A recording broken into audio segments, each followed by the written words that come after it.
The fog descended like a heavy sheet as the group crossed the rotting wooden sign. Wicker Woods. Private. There was no electric light beyond their handheld lanterns. The map on Tyler's phone displayed only old trails and a dark blot the satellite seemed to avoid. Emily, the most practical of the group, let out a quiet laugh and mocked the local superstition. "Forest legends always bring views," she said, already picturing the footage they would record. Jason, who'd grown up near campsites, did his usual gear check: ropes, knives, repellent. Rachel adjusted her hair, trying to mask her nerves with jokes. Mark carried an old analog camera he'd bought in a thrift shop, swearing it would capture something different. Vanessa, energetic and impulsive, scanned the woods with curious eyes.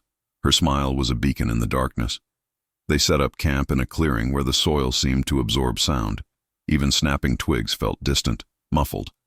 At night, the fire burned with a slow, yellowish color, and the trees' shadows danced like figures stretching invisible arms. The wind carried a scent none of them could name, something between aged moss and ancient rust. The forest wasn't just wood and leaves. It was an architecture of bones, roots entangled like veins. There were animal trails, sure, and holes that looked like empty eyes. They brought music, a small speaker connected to a phone, and tried to drown the oppressive atmosphere with familiar sound. But the music seemed to suffocate among the trees. The melodies arrived clipped, as if someone were pulling an invisible cable. As the night deepened, the natural sounds of the woods became distorted. The dragging of something heavy that wasn't wind, a rustling that imitated human footsteps, a whisper that seemed to rise from beneath the earth. Emily turned on her flashlight and filmed short clips, while Tyler whispered ideas for the video, excited. "Let's pretend we're a paranormal investigation team," he murmured, unaware that the forest was beginning to treat them as intruders of another kind. The air thickened.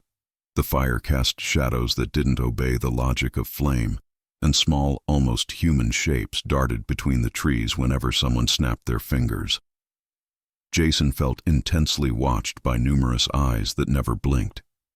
Then he heard something like a melody sung by children's voices, vague, broken, coming from behind a trunk. Vanessa pointed her light there, but nothing appeared except roots and leaves. Even so, the whistling persisted, little more than a sigh, until it erupted into a scream accompanied by a dull thud, as if something had slammed against old wood. They laughed nervously.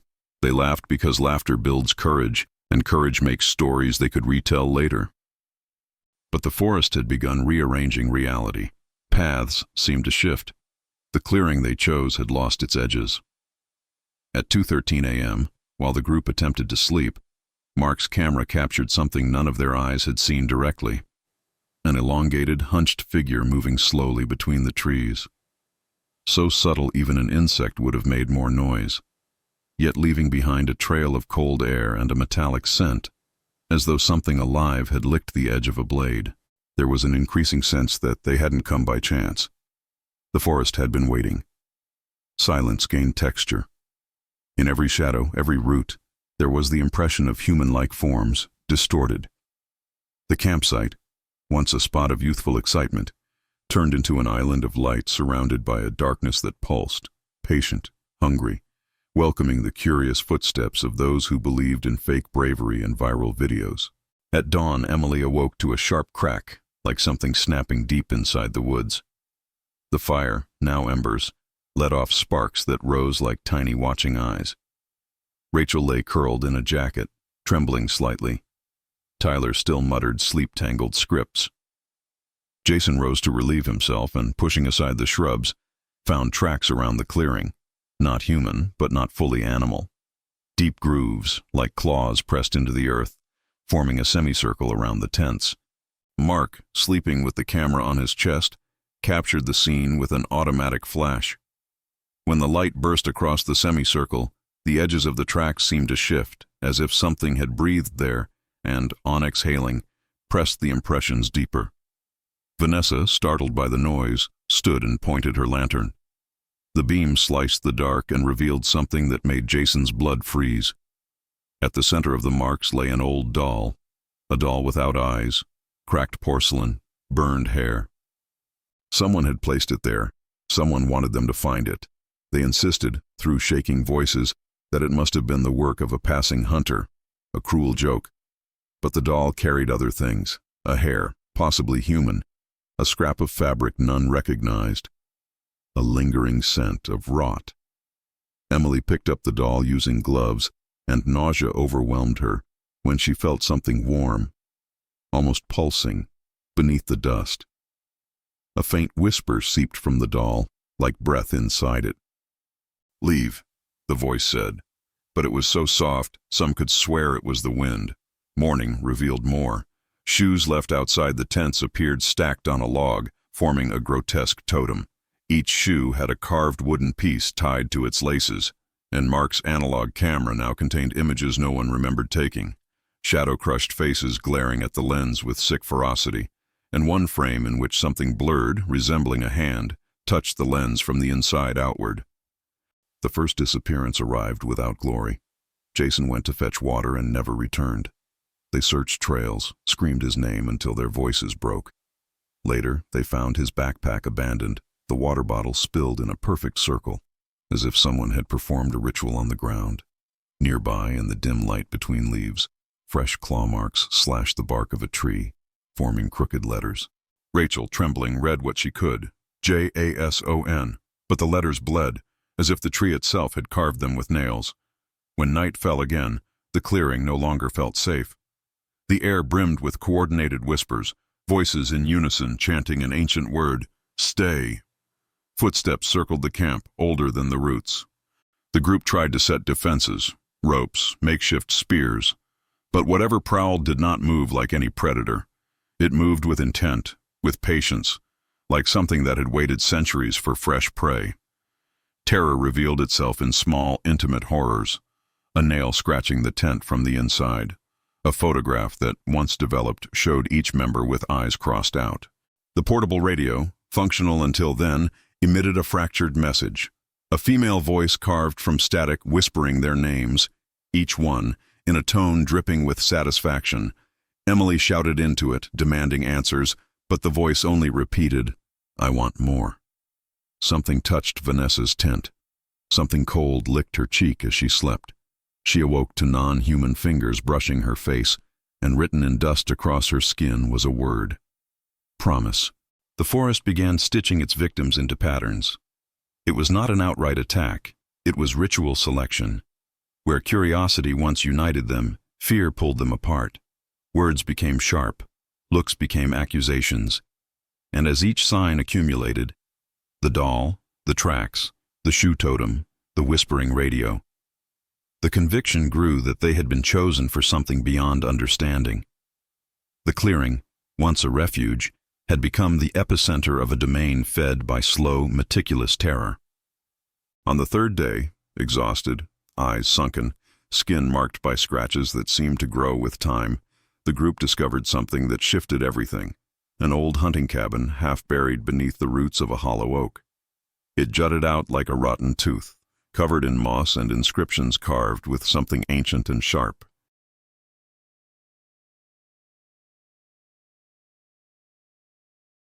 Tyler, pulled by fear and fascination, approached and found a crumpled paper pinned to the frame, a travel journal from someone who, 2 decades earlier, had recorded similar warnings. The pages spoke of a presence dwelling in Wicker Woods long before roads existed, a possessing spirit feeding on bonds, friendship, blood, promises. The writer described a rural cult that, during a famine, offered children as guides to keep the forest from destroying their crops. But the sacrifice hadn't pacified it. It rooted a hunger that fed on fear. A line in red ink read, "The forest never forgets its price. It collects by inheritance." Memories aligned with signs they'd seen. Shoe totems, passage offerings, eyeless dolls, soul guides, radios repeating names, calls from the other side. The journal detailed mapping rituals, marks left in the earth to define borders between the human world and what lay beyond. Some nights, the author claimed, the trees would whisper names, and those who heard them never returned. Mark found drawings, a circle of symbols resembling footprints and teeth, a face with hollow eyes, and trembling instructions to break the curse, not with violence but with confessions. Offer truth. Give what the forest birthed itself from. Bring names, bring memory, cry aloud. But beware, calling it is also inviting it to feed. Arguments erupted. Vanessa wanted to try everything, scream, confess, beg. Tyler dismissed the journal as superstition. Mark wanted experiments, film the confessions. Rachel stayed silent, remembering a childhood secret she'd whispered before her friend vanished. The past was no longer past, it was currency. Then footsteps echoed inside the cabin. The door slammed. A lullaby drifted out, broken, childlike. Rachel trembled and stepped back. The journal explained. The curse fed on bonds, using memories as hooks. Every confession was nourishment. The group finally sat in a circle around the reluctant fire. Emily confessed first, an old lie that had cost a friend dearly. When she spoke his name, a cold breath swept the clearing, and the trees repeated it faintly. Each confession brought motion in the woods, whispers collecting their truths. But the forest wanted equivalence. Clothes appeared shredded. Scratches manifested on skin. Dreams filled with faces pressing close. Tyler accused Emily of lying. Rachel distrusted Vanessa. Fear corroded them. Tyler tried to flee but returned mangled, shrieking that no one should have spoken the name. The curse evolved. Trees twisted into corridors leading to smaller clearings, each bearing grim tokens. A chair molded to the shape of a dead person. Bones painted black. Photographs of the group with faces replaced by carved wood, hollowed eyes. And it was as if Wicker Woods had been creating a trophy gallery based on the memories it had stolen from them. The escalation of terror produced consequences that could no longer be reversed. Jason, already missing, was finally found in a tree, bound by natural ties that had hoisted him up like an ornament. A living statue of horror, eyes wide and fixed, but unresponsive. When they lowered him, they realized his mouth had kept forming meaningless words, names of places no one knew, and future dates that seemed to drag fangs. Dried blood stained the trunks, each drop appearing to have been added to the wood, as if the forest wrote its own story in crimson code. Attempts to destroy objects, burning dolls, burying totems, failed. Fire died under rain that fell only over the flames. The earth returned what had been buried. It was then that Mark discovered, while rummaging in a cavity, partitioned human bones, small wooden pegs driven between ribs, a ritual pattern of how the forest preserved memories. There, carefully buried, were signs that the cycle had happened before, repeating over decades. The group began to understand that surviving meant not only escaping physically, but accepting that something inside them had changed forever. Some scars would not close. Marks on the skin transformed into curled letters, scars that read fragments of their confessions. Where youthful innocence once rested, there were now records tattooed by pain. And the worst part, the forest seemed to revel in witnessing that transformation, feeding on the trail it left behind. Those irreversible consequences were not only physical but ontological. In trying to fight Wicker Woods, they lost essential parts of themselves: memories, names, certainties. With each loss, the forest expanded its hunger, and the clearing, which had been the stage for laughter and videos, became a balcony from which horror reverberated, summoning the next round of victims who dared call the place home for a night. When only a few remained, Emily, Rachel, Vanessa, and Mark, the clearing took on the feeling of a final threshold, the last room before the abyss. They now knew that confrontation would not be merely physical, it would be a duel for memories, for identities. The confessions had weakened the barrier between the human world and the slab that fed the forest, and the only hope, according to the pages of the journal, was to face the presence by offering something that would distract it. A memory that was not just of those who were there, but that belonged to the place itself. An ancestral name whose power had been forgotten. They decided to seek it in the heart of the wood, what the journal called the heart of root. The path was an open cavity between trees that curved in arches, like the spine of an unburied creature. Between the roots, the air vibrated in low tones, like bells coming into tune, Each step seemed to rewrite the ground. Voices whispered, offering shortcuts and false memories, and the group had to resist the urge to answer. The forest tried to divide them, and so it did. Images of loved ones appeared between the gaps, trees taking the shape of someone beloved, begging for their names to be spoken. It was a temptation as terrible as it was poisoned.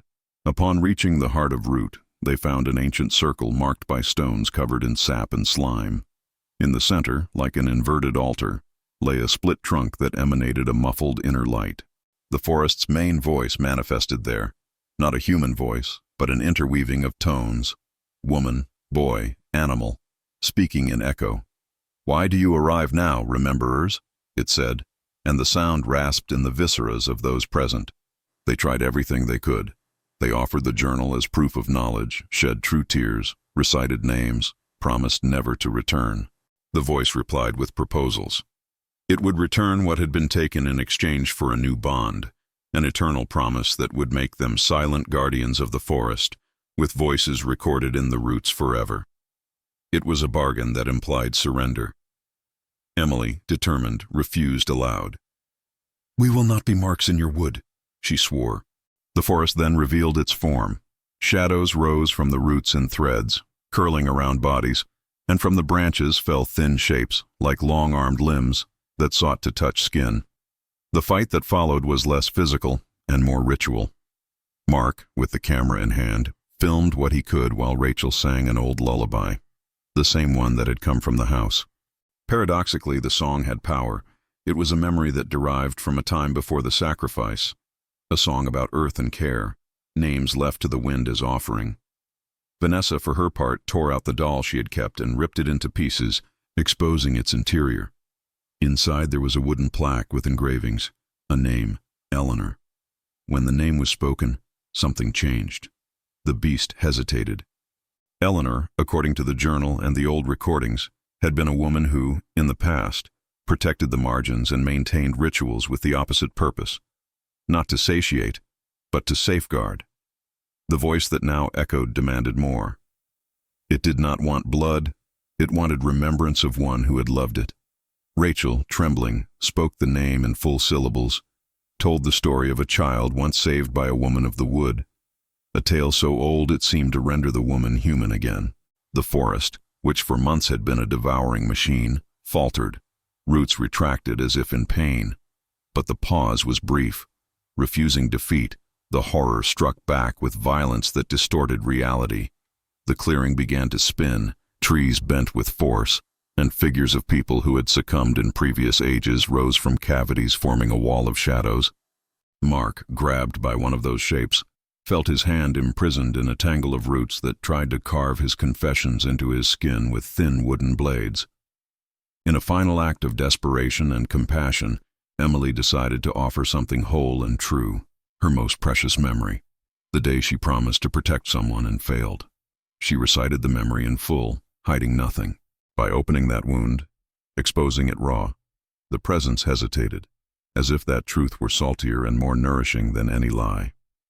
The voice murmured in thousands of tones and then, for an instant, fell silent. But the victory was not clean. The nature of the confrontation left marks.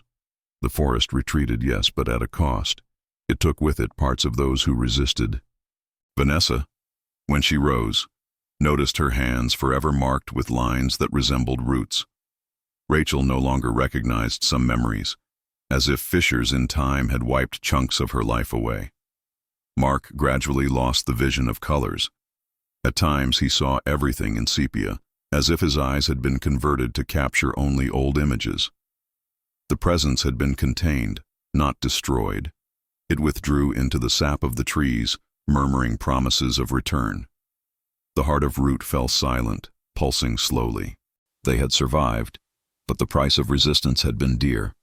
Pieces of their souls ripped away and left as mementos in the forest's hold. As they left the heart, they realized Wicker Woods was no longer merely a place. It was a living witness to their choices, and the halves of their souls that had been taken would not come back whole. When the sun finally cut through the canopy in the morning, casting pale light over the clearing, the survivors, Emily, Rachel, Vanessa, and Mark, emerged from the brush with short steps and broken voices. In the distance, the road seemed like the promise of a world that still functioned, but the feeling of return was illusory. Their clothes smelled of ancient earth, their nails held tiny wood fragments, and every time they tried to look in a mirror, they noticed details that had not been there before, veins intertwining with dark streaks, as if vegetal ancestors had begun to embroider their bodies. They got a signal on their phones in a distant clearing, and the first messages they sent did not go through. The network there seemed to reject any bit of information that was not the forest's own story. When they finally reached a police station in the nearest town, the words came out with difficulty, and their hands trembled while recounting what had happened. People listened, rightfully, as if hearing a tale too absurd to be true. Officials filed reports, took photographs, but something in the way the officers' eyes fixed on the trees outside made the four know. The roots of the curse were not confined to the soil where they had slept. Nights became trials. Emily dreamed of branches whispering laments. Rachel woke not remembering her brother's face, as if she had sold that memory to survive. Vanessa woke one morning with the tips of her nails transformed into tiny shards of wood. Mark, reviewing the recorded tapes, noticed frames had been replaced. Instead of their faces, there were scenes of someone from another time lighting a lamp in a hunting cabin. The effort to rewrite their own lives proved insufficient. At times, the stolen memories reappeared in flashes, as if the forest returned small fragments only to remind them it still held parts of their stories. Daily life isolated them. Friends and family didn't know how to react. Attempts at reintegration turned into estrangement. The video Tyler had dreamed of making had indeed gone viral, but not in the way he expected. An anonymous user uploaded clips from Mark's footage with harsh cuts, and the upload became viral on an obscure forum of supernatural enthusiasts. Thousands of eyes saw the semicircle of tracks, the eyeless doll, the buried cabin. Comments shifted from curious to obsessive. Strangers began visiting Wicker Woods, unaware of the weight of what they touched. The curse, stealthy, began to spread like rumor, and rumors feed what listens. Some consequences proved inevitable and cruel. Months later, Rachel woke one December morning unable to remember the name of her first love. Emily, who had written an account, sat before the monitor and noticed the text disappearing as she typed, letters being erased as if an invisible hand crossed them out. Vanessa suffered the worst. She began to hear voices whispering names during the day, names of children the forest had gathered as currency. She started losing the sense of where she ended and the wood began. Mark, finally, became a collector of broken things, doll fragments, pieces of paper, corroded photographs, and saw in that a kind of penance. And Wicker Woods? The forest remained, patient. It kept the names it heard in repeated voices on bark, in knots, in roots. With each visitor who fell into the trap of diving into the place's memories, the wood increased its repertoire of stories and continued to grow hungry. The journal they had found? It vanished while they slept in an improvised shelter, reappearing nailed to a tree, pages turned to the wind, ready to instruct the next group of curious people. On a rare morning, years later, a smaller road passing near Wicker Woods gained a new sign. It was not official but fixed. Wicker Woods, keep out. Tourists laughed at the sign. Young people camped for selfies. Some never returned. Others came back different, with hollow eyes and secrets whispered at night. Emily, Rachel, Vanessa, and Mark continued to live, bearing invisible scars, paying the price of being known by the forest. From time to time, when the breeze blew toward the town, people swore they heard among the leaves, voices chanting names, names that called, names that begged not to be forgotten. The ending is not redemption, it is vigilance. They survived, yes, but the experience left them with an involuntary mission. To remember, so the forest remembers too. Every time they said the word wicker, their hearts ached, and where once there had been laughter and videos, a whispered warning remained. There are places that do not like to be remembered, and there are places that never forgive being remembered.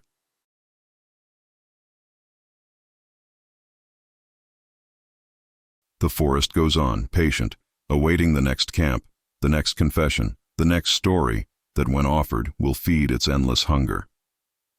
In the months that followed, the silence around Wicker Woods became an organism itself, a silence that moved, breathed, and invaded.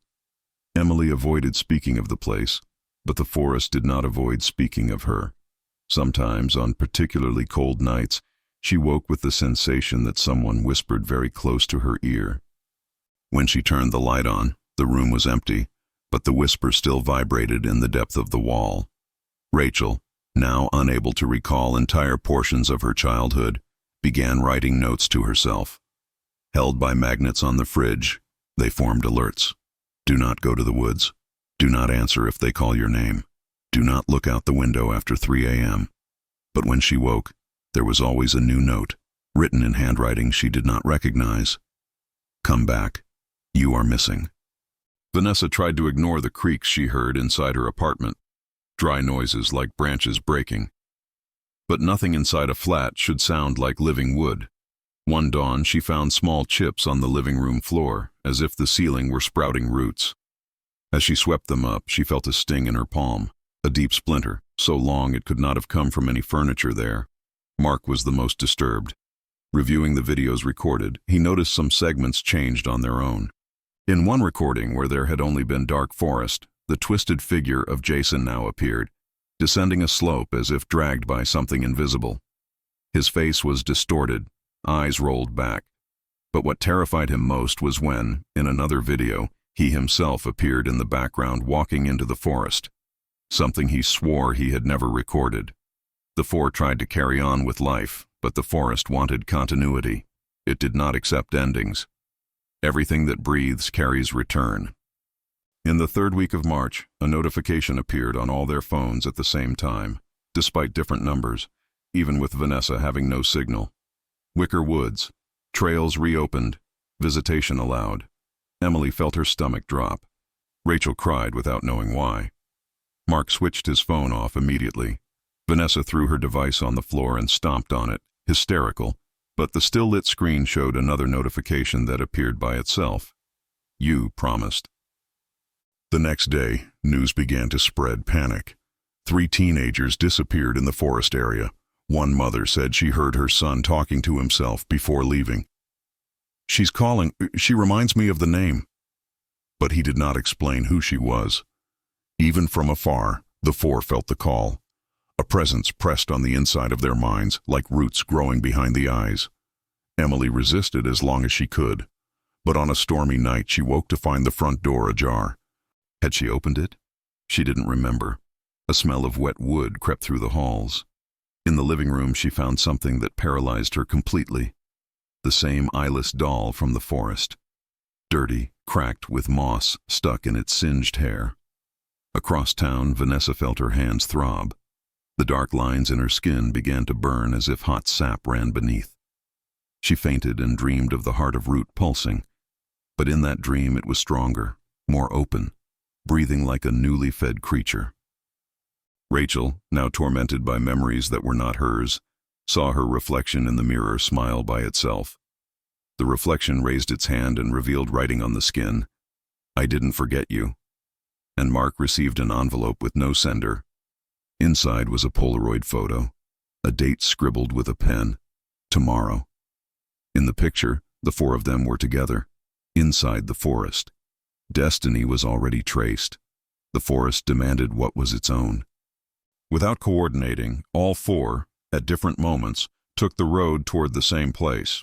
Not to rescue anyone, not to win, but because something inside them pulled, with the force of thousands of buried voices. The newly installed sign at Wicker Woods' entrance was broken in 2. The trails seemed respirational. They expanded, contracted, changed. As they walked in, the woods closed behind them with sounds like footsteps. At the heart of the forest, a light pulsed under the soil as if there were a great living organism. The voice that had once probed their confessions now spoke clearly, in unison, inside their heads. You have brought enough memories. Now bring the rest. Emily fell to her knees. The ground opened small cracks, and root-made fingers emerged, trying to hold her. Rachel, too weak to resist, leaned against the nearest tree. which immediately molded to her body as if embracing her back. Vanessa felt the sap run stronger and her fingers transform into fine thorns.